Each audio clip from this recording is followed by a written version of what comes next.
Hello everybody, it's PR52 and welcome to the second episode of the Throwing Snowballs podcast with PR52. Before we get into the topics, please make sure that you subscribe to the channel PR52 and make sure you follow us on Twitter.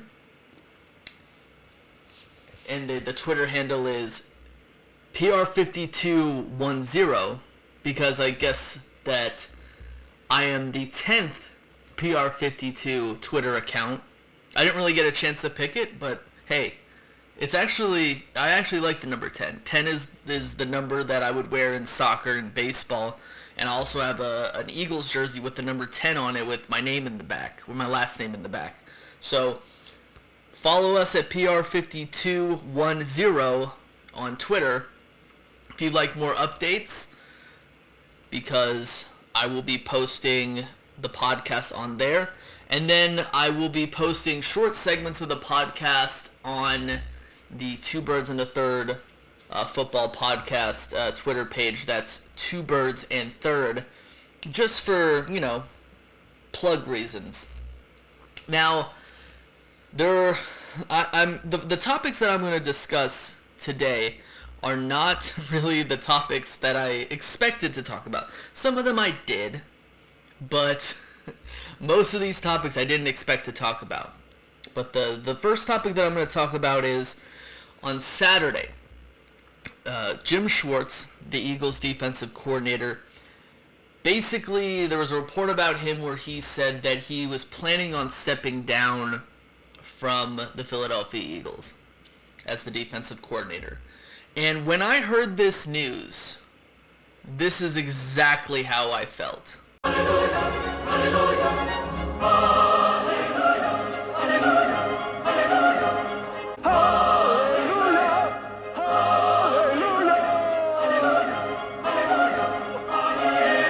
hallelujah.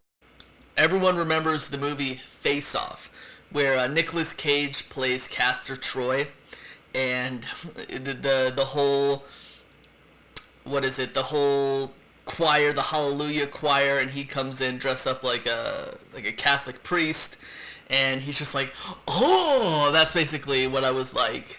Yeah, I was basically Nicolas Cage in that part of the movie, because I was so happy. I was like, I could just hear the Hallelujah choir going on in my head.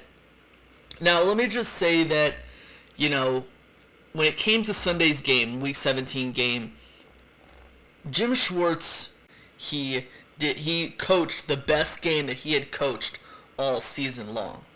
And I want to commend him for that, because a lot of people are saying that we tanked. Obviously, Jim Schwartz didn't get the message that we were trying to tank, because we did well. We did well. But the one thing that needs to be said is that don't get things twisted, because I'm glad this happened.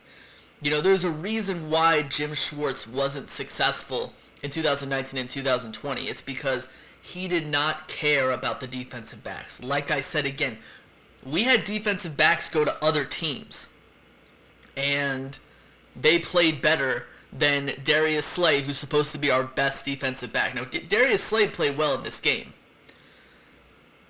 but the fact of the matter is Jim Schwartz only cared about the defensive line. He didn't care about anything else, and it was to a huge detriment to the team. So I also want to say this. Sometimes the grass is always greener on the other side. Before we had Jim Schwartz, we had a guy named Billy Davis. And Billy Davis was trash. Garbage. He was probably the worst defensive coordinator we've ever had. In my lifetime, at least. But here's the thing. Just because you're better than the other guy doesn't mean that you were amazing. And I remember when we first got Jim Schwartz, I was really excited, but at the same time I was like, he can't be too good in 2016 because he might be a head coach somewhere else. He never got that opportunity, even after we won the Super Bowl, which he is one of the reasons why we won the Super Bowl, so that's why I always thank him for that. But the one thing that I've really noticed is that if you're a defensive coach, you really only get one chance, because all these teams are looking at guys who are going to be good for their offenses, be good for their quarterbacks. And usually a defensive head coach is not good for a quarterback. So they usually only get one chance. Usually. Unless you're Rex Ryan, who won a couple playoff games, went to the AFC Championship game twice, and Ron Rivera, who went to a Super Bowl. Otherwise, you really don't get much more of a chance. And that sucks. That really does suck. But he's moving on to greener pastures, hopefully. Maybe he gets a job somewhere else. He did this with Buffalo, where he's just like, I'm taking a year off, guys. Bye. But I think that what we just have to understand is that we need to bring someone in who is going to care about the secondary. Because we might draft members of the secondary, and we're gonna have to make sure they develop. And Jim Schwartz didn't allow these guys to develop. But at the end of the day, Jim Schwartz deserved to go. It was his time. So, despite the fact that he coached a great last game, it's time for him to go. Which is going to bring me to the game. Now, I didn't expect to talk about the game. And the reason why I didn't expect to talk about the game was because I didn't think it was really going to matter, you know. I didn't understand why the NFL decided to flex this game. It didn't make any sense to me. I was like, the Eagles have nothing to play for. They could actually tank this game. They could. I was like, I don't think the players would actually do it, but I think the coaches, the organization might. And I just thought that the Washington football game was just going to crush us. I didn't think Alex Smith's injury was as bad as it actually was. The guy could barely move. And we come out of the game. They score 10 points on us. We score 14 points. Jalen Hurts with his legs. And then the Washington football team takes a 3-point lead at halftime. And the defense played well. Okay, can't take anything away from the defense. They were put in some really bad situations, especially in the first quarter. And they dealt with it well. Again, I don't know if Jim Schwartz got the memo if we were tanking, but he just went completely rogue, which I commend 100%. But what I need to say here is that I'm not upset that the Eagles lost, okay? Because I understand why. You got the 6th overall pick if you lose, you got the 9th overall pick if you win. So we lost. It's okay. I'm just kind of upset about the fact that you have Jalen Hurts, you're developing Jalen Hurts. Why are you taking him off the field? Now, what I didn't know was that Doug Peterson was going to play Nate Sudfeld if Jalen Hurts struggled, which he did. He played Nate Sudfeld. But I didn't know that at the time, which was why when Jalen Hurts left the field for no reason, I was upset. I was pissed off. I was like, give this dude a chance, right? He's going to be in situations in the NFL where that's going to be his stat line. 7 completions, 20 attempts, 2 rushing touchdowns, and interception. Which the interception was not his fault. Nate Sudfeld comes in, and then all hell breaks loose. There was a situation before Jalen Hurts left where Doug Peterson decided, I'm going to punt on 4th and 7 at the Washington 45-yard line. Which, if you know anything about Doug Peterson, he would never do. He would never punt in no man's land. No matter how long he had to go, he would never do it. And that ended up being a touchback. And then we ended up getting an interception of Alex Smith, the first of 2, and it was a 4th and 4 at the Washington 4, and Doug Peterson, instead of electing to kick a field goal, which would have tied the game, he goes for it. So it just makes no sense at all. Unless he was treating it like a preseason game. The game management just didn't make any sense. Unless either A, you're a moron, or B, you're trying to tank. And the one thing that I'm afraid of with the way he did it, because this is a scummy way of doing it, because it was a few guys' last games. It's the fact that who's going to want to play for this guy? Like, I want Doug Peterson fired. But who's going to want to play for this guy? If this guy's not like, I'm not trying to win every game. Who's going to play for that guy? Who's going to coach for that guy? We have to make decisions on who's going to be an offensive coordinator and who's going to be a defensive coordinator. Who's going to play for this guy? Who's going to coach with this guy? If it came from upstairs, which undoubtedly it probably did, I would have been like, no, fire me. I'm not playing a game to lose on purpose. Unless I'm benching guys for the playoffs. I'm not doing it. It's okay. I hope Doug Peterson gets fired soon anyway. So whether it's this offseason or next offseason, I just hope it happens. He's not a winner. He's not a winner. He's not a guy who cares about winning. You could see the one thing that made me sad is the fact that you could see the dejection on the sidelines when Nate Sudfeld was in. Now, I'm not going to go ahead and blame Nate Sudfeld. It's not really his fault. But it's absolutely insulting as a fan, and it's probably insulting to most of these players as well. You can see Jalen Hurts. He was upset, visually upset. He's like, why am I out of the game? You know, it's a 3-point game. What? Was he playing well? No, but he's a rookie. And then you had Jason Kelce. He looked dejected. He looked like someone. It looked like his grandma just died, or his grandpa just died, or his best friend just died. His play dropped. Okay, it just looked like he was no longer trying. Which I guess is a means to an end, because that might have been his last game in an Eagles uniform. Zach Ertz didn't even seem to care. Dropping balls left and right. He didn't seem to care. He hasn't really seemed to care all season, but he just hasn't seemed to care. And that might carry down. How are players going to want to play for this guy, Doug Peterson? It was clear that Jim Schwartz didn't want to lose that game. It was clear that he didn't want other teams celebrating against his defense. That defense, that was the best defensive performance of the whole season. And I would be remiss if I didn't say that Alex Smith was probably injured.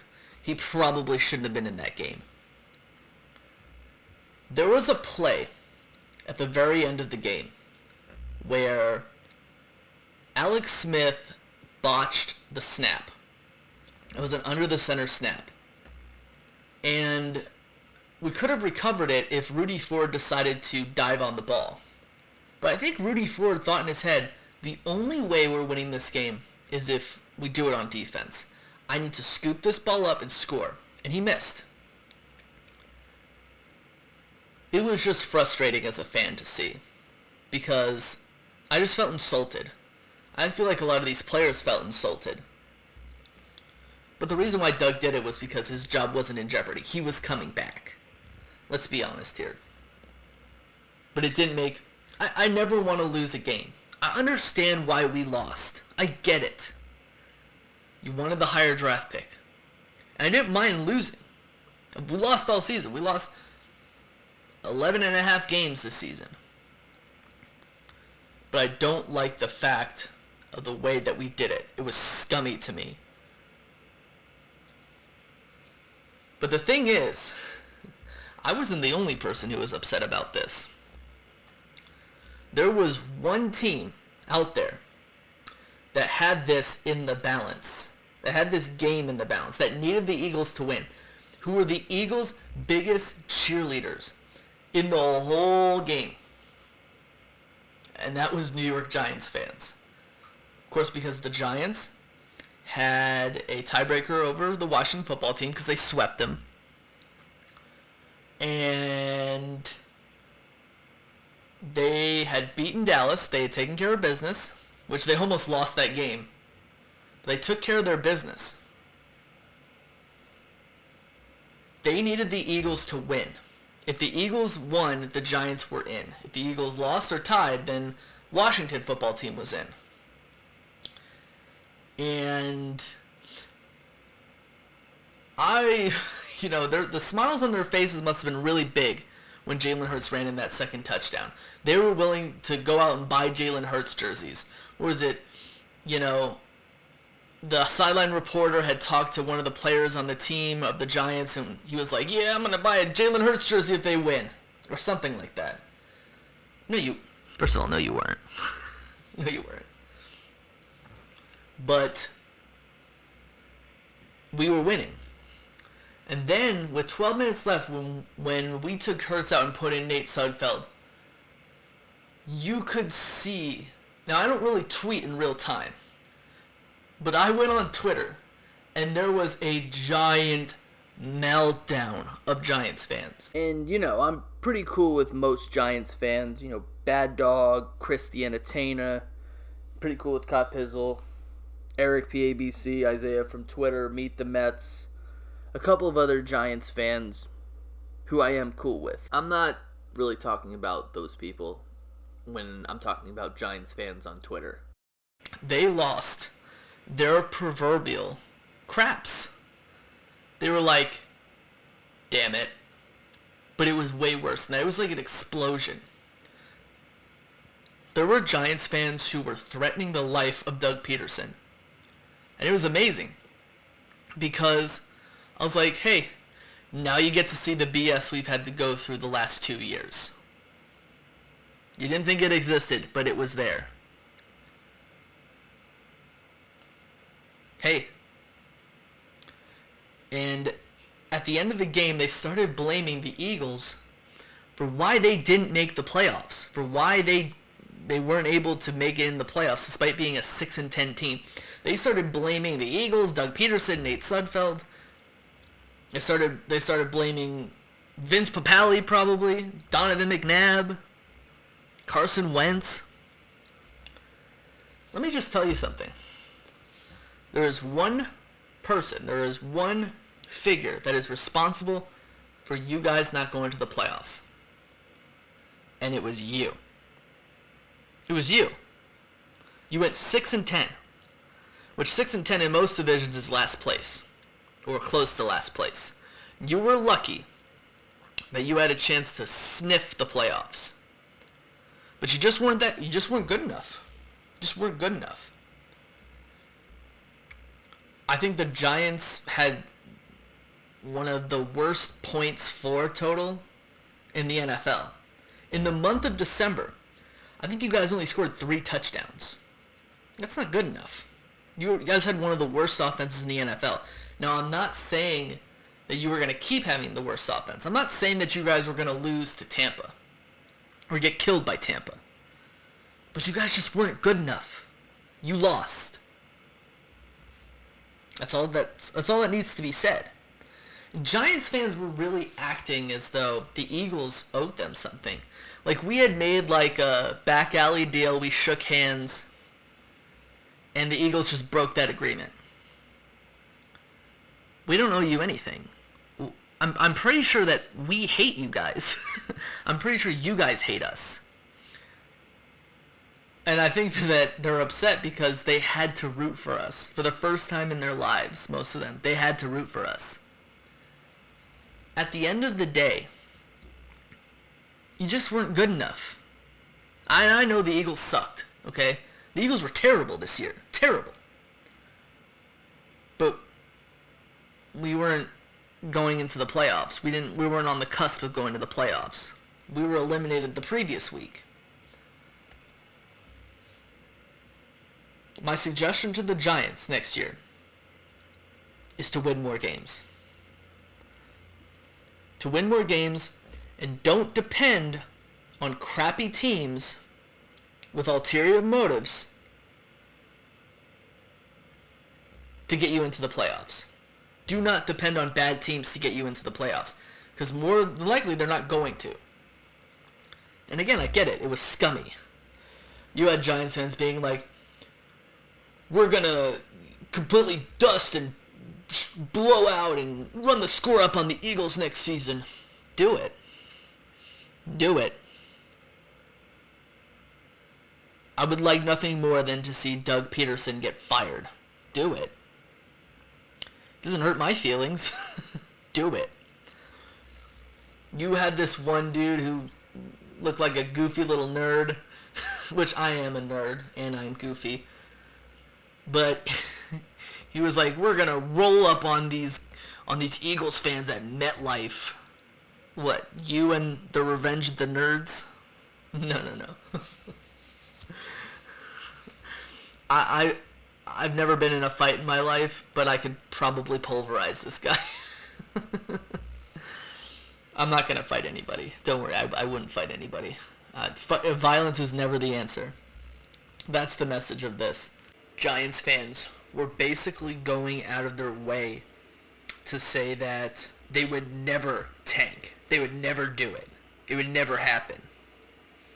And you should never mess with Eagles Twitter, because these guys have no lives. These guys are kind of like cockroaches, right?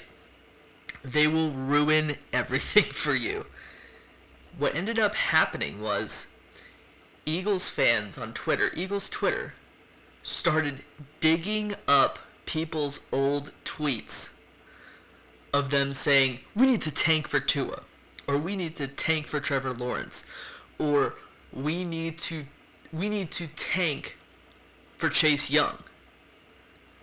And it was just so hilarious because Eagles Twitter, right? Eagles Twitter, they're like, they've got better hacking skills than Russians. They're like Russian hackers.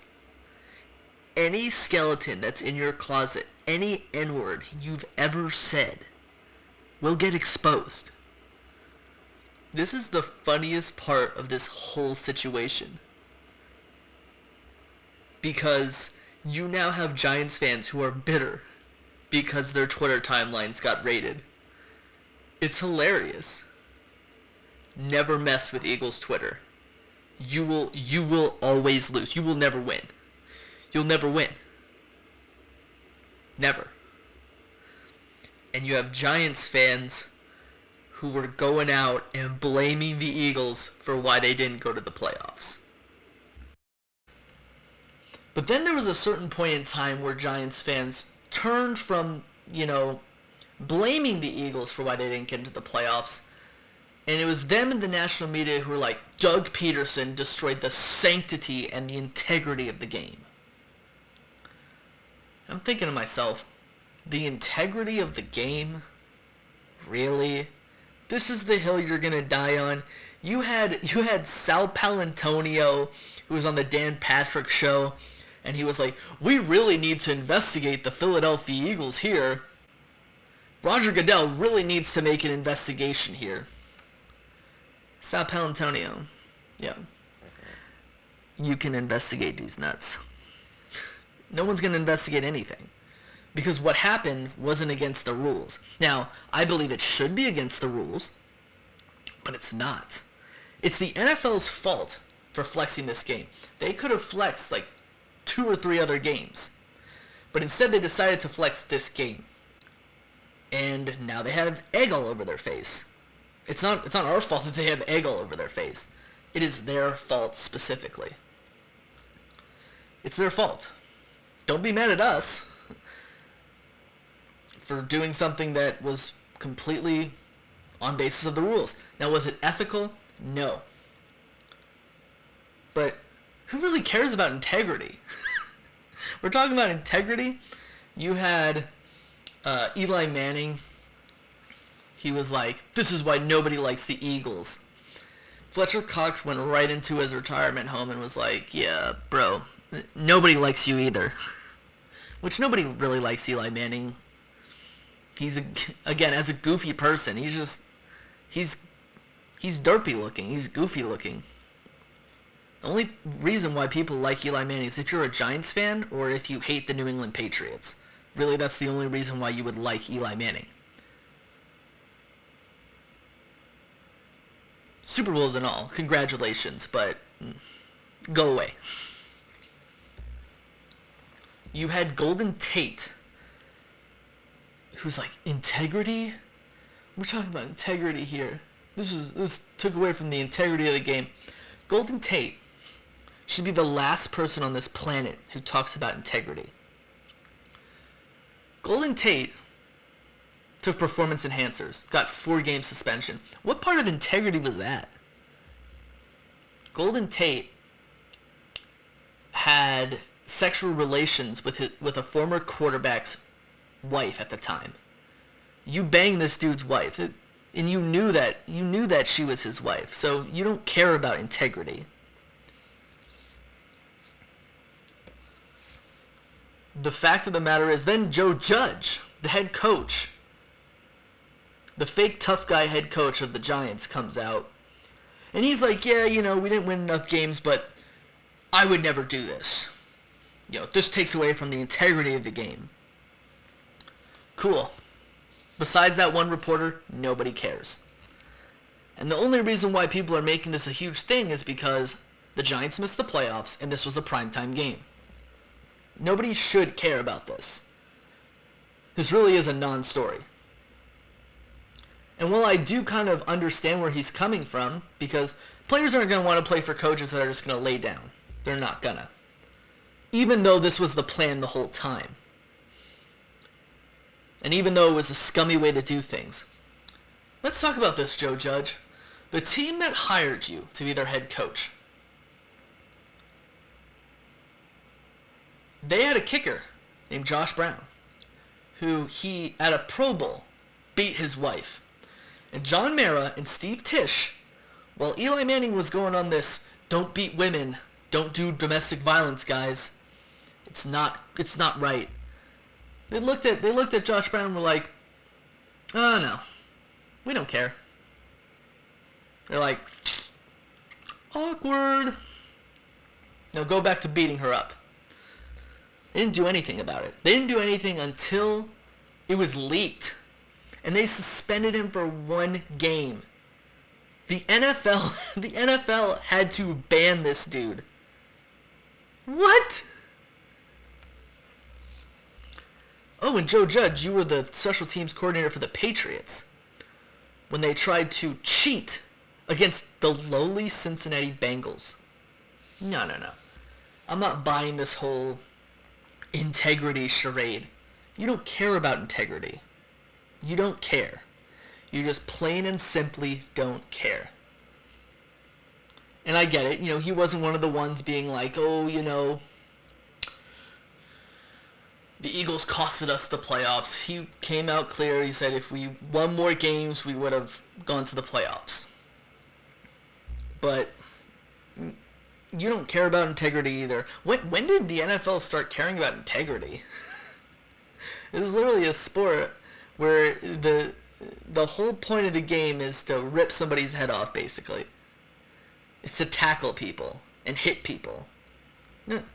Don't feed me this integrity stuff. Teams have tanked before, and I'm not for tanking. And while I'm not saying that this type of tanking showed any type of good ethics, but who cares about integrity? Mike Tomlin, the head coach of the Steelers, was like, hey, I'm gonna bench my players against the Browns, which was actually smart, because now they play them again in the first round of the playoffs, and they don't really get to see what they were going to do. That was actually very smart of this man. But no one's going up, and the Dolphins fans aren't. There's not very many Dolphins fans. Dolphins fans aren't like, why'd you do that to us? The fact of the matter is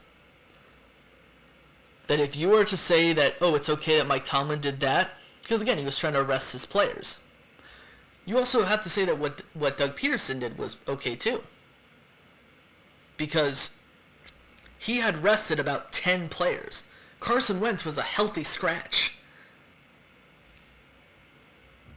So we had a bunch of players who were out of that game, who were resting, who, if that game mattered, would have played, but didn't. So if you were to say that, oh, it's okay that the Browns and the Steelers did that, it should be okay if the Eagles did it. People are like, we should take away the first overall draft pick of the Eagles. Bro, it wasn't against the rules. It should have been against the rules, but it's not against the rules. Okay, so I've talked about that for long enough. This is going to be the last topic that I'm going to discuss, and then I'm going to get off here. This is what I was going to spend a lot of time talking about. But again, these more things happen. The Eagles are just a whole drama show, and, you know, I hate the fact that they are such a big drama show. Here's what I'm going to talk about. The whole Bleacher Report, Terrell Owens, Donovan McNabb thing. Now, about a year ago, Bleacher Report did an interview with Donovan McNabb at a pool hall where they were discussing with him and getting his opinion on who was, or what was the reason, and they were discussing with him who was responsible for breaking that Eagles Super Bowl thing apart. And he basically said it was T.O. He was crazy. He did sit-ups in the driveway. He was just Trot and Doc and I were just like watching this like, wow, like this is ridiculous. He didn't really even take any personal shots at Terrell Owens. But I remember the response from that video by T.O. was, well, you know, Donovan McNabb got drunk before the Super Bowl. Yeah, I think we knew that. I think we knew that. And T.O. just basically goes through, he's pissed the whole time, okay? T.O. has an ego. He's one of those guys who he must have the last word. If he doesn't have the last word, then there's a problem. And he kind of made a fool out of himself, in my opinion. I am more of a McNabb guy, so I'm subjective. But he just makes a total fool out of himself and lies nonstop. Especially about the sit-ups in the driveway thing. He basically comes out and he's like, yeah, you know, reporters came to my door and were like, hey, what's up? So I decided to take my decline bench out and a bunch of weights, and I decided to do sit-ups and, you know, presses in the driveway. Yo, that's not what happened. That's not what happened at all. If you've actually watched the Football Life Terrell Owens, you would know that he was actually playing basketball when he got removed from the team during the, mini camp or training camp. He's playing basketball. And he sees the reporters. He comes out with his bench. He comes out with his shirt off. And then he starts doing the bench presses. And they're like, what do you have to say to the fans? I love the fans. I love the fans. That's what he said. That's what happened. He was ordering pizzas for these guys. He wanted that attention. Regardless, right? It is kind of sad that these guys are both in their mid-40s. And this beef is old enough to drive. This beef is almost 16 years old. This beef had its quinceañera last school year. And you still can't be cordial. Both of these guys. But neither of these guys are particularly good people. Surely they were good at their trade. Donovan McNabb had 2 DUIs, multiple sexual harassment when he worked for different like NFL Network, Fox, ESPN. T.O., we know that he has a raging ego, can't let anything go, wouldn't go to the Hall of Fame because he wasn't a first ballot Hall of Famer. Just get over yourselves. The fact that these two guys can't get together, shake hands, and have a beer, it's just, it's a horrible lesson for kids. Right? You're horrible role models. Both of you. Both of you. You shouldn't be talking trash behind each other's backs. I will say Donovan McNabb should have been like, you know what, I'm not going to do this. It doesn't matter enough to me. But you could tell, when we talk about ownage culture online, it's always the person who says something last who gets the most mad. You could tell that T.O. was just seething to do that interview. It wouldn't have surprised me if he called Bleacher Report to be like, hey, yo, I'm going to tell you the real story. Hang up. drop the mic. It doesn't matter. You two are grown men. Be good role models to kids. Do you want kids to solve their problems by, going on and dissing other people? No. These two guys have got to be ashamed of themselves that they can't get together and just hug it out. Just hug it out. I don't know. So that's all I really have to say here. I was going to go into the whole Carson Wentz getting traded thing, but I guess I'm going to have to go into that next week. Unless more Eagles drama starts coming out. But obviously, this is the end of the second podcast. I think this one went for about 40 minutes. Not quite sure, but we'll see. We'll check the tapes. But again, to plug the channel, make sure you subscribe to the channel PR52. And make sure you follow on Twitter, PR5210, to get more tweets and updates from me, PR52. And everybody, I hope you guys had a happy new year, and we'll be on to the next one next week. Everyone have a nice day. Bye.